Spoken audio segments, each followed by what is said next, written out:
Yesterday, we did a segment about some of the early wacky questions that we saw at the Joe Biden White House press secretary Jen Psaki's press briefings.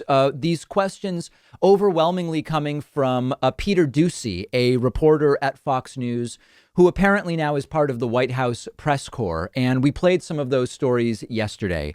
It is not just Peter Doocy now, but there are now multiple reporters who seem completely determined to make Jen Psaki's White House press briefings as much of a joke as they can make them, despite the dramatic improvement, the upgrade that we've seen from Kayleigh McEnany to Jen Psaki, who actually provides real information of value and substance, doesn't denounce the media as an institution when they ask tough questions.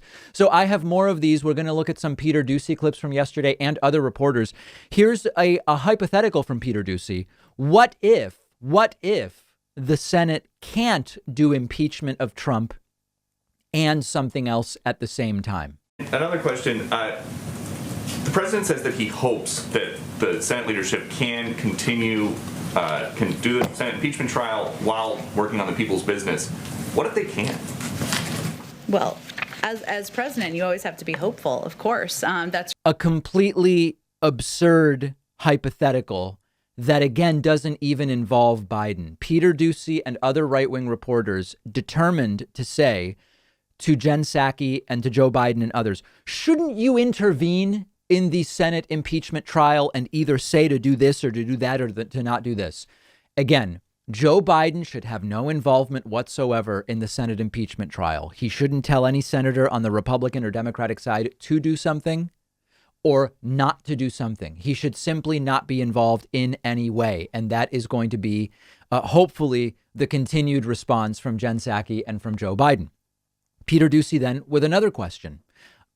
Shouldn't the rioters in Portland also be seen as domestic extremists if you are seeing the January 6th rioters as domestic extremists or domestic terrorists? Just one more. The riots in Portland and the violence in Portland recently, there was some discussion earlier about the January 6th rioters being reviewed by the DNI as domestic violent extremists. Are the rioters in Portland also being viewed through the same lens, or is that something different as the White House sees it? I think you and I talked about this yesterday and conveyed that all violence happening around the country will be reviewed. So what Jen Psaki does well is not react much and just say, yeah, sure, review everything.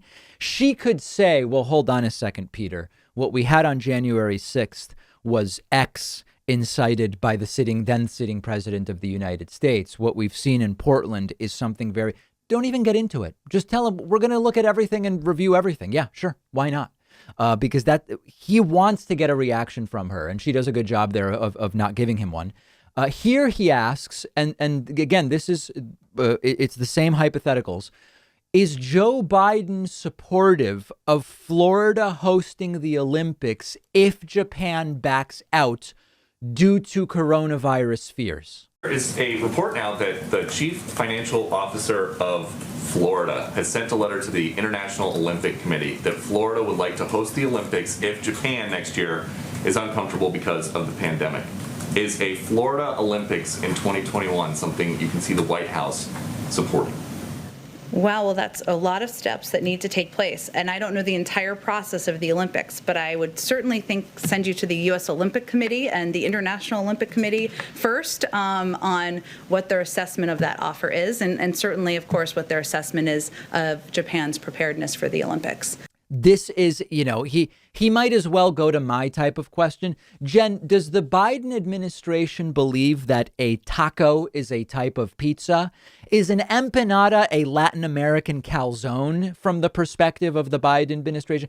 These are meaningless questions. And by the way, on the merits, it's ridiculous, but I'll get to that in a second. If it is true that Japan decides in the future not to do the Olympics, and if it is true that Florida is interested and capable of doing it, what would Joe Biden's pick? Give me a break. Give me a break. And by the way, the funniest thing about that is Japan as a country has far better coronavirus numbers than Florida. And Florida is just one of 50 American states. Japan as a country, if Japan as a country says, based on the data, we don't want to do the Olympics due to COVID, there's no way in hell that it should go to Florida. Florida's been a much bigger disaster.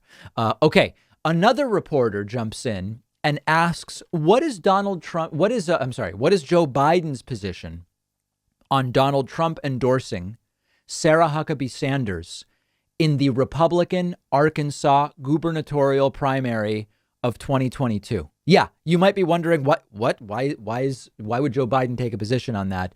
And indeed, he is not. Take a look at this. Yesterday, former President Trump endorsed Sarah Huckabee Sanders for governor of Arkansas in 2022. Where does President Biden stand on that particular race, and how high is this on his list of priorities?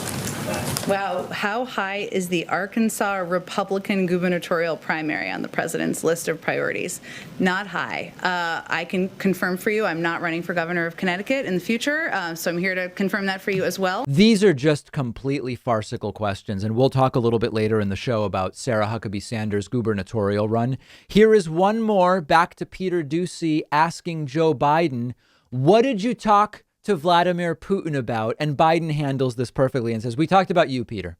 Mr. President, what did you talk to Vladimir Putin about? You. I do find it entertaining that Joe Biden clearly finds Peter Doocy entertaining, and he seems to deliberately let him ask questions. And what is absolutely fascinating to me is that on the one hand, these reporters like Peter Doocy, they seem determined to turn the press briefings with Jen Psaki and with Biden himself into opportunities to attack people with questions. Now, I think that that's fine. Notice how different the reaction is from Jen Psaki and from Joe Biden. The Trump administration would have maybe kicked him out, as they did at one point to CNN reporter Jim Acosta. They would have denounced the media as an institution. They would have scolded the entire room because they didn't like the question from one person. I like that Jen Psaki and Joe Biden just answer the questions with the seriousness that they deserve on a case-by-case basis. And sometimes these questions don't really require a very serious answer.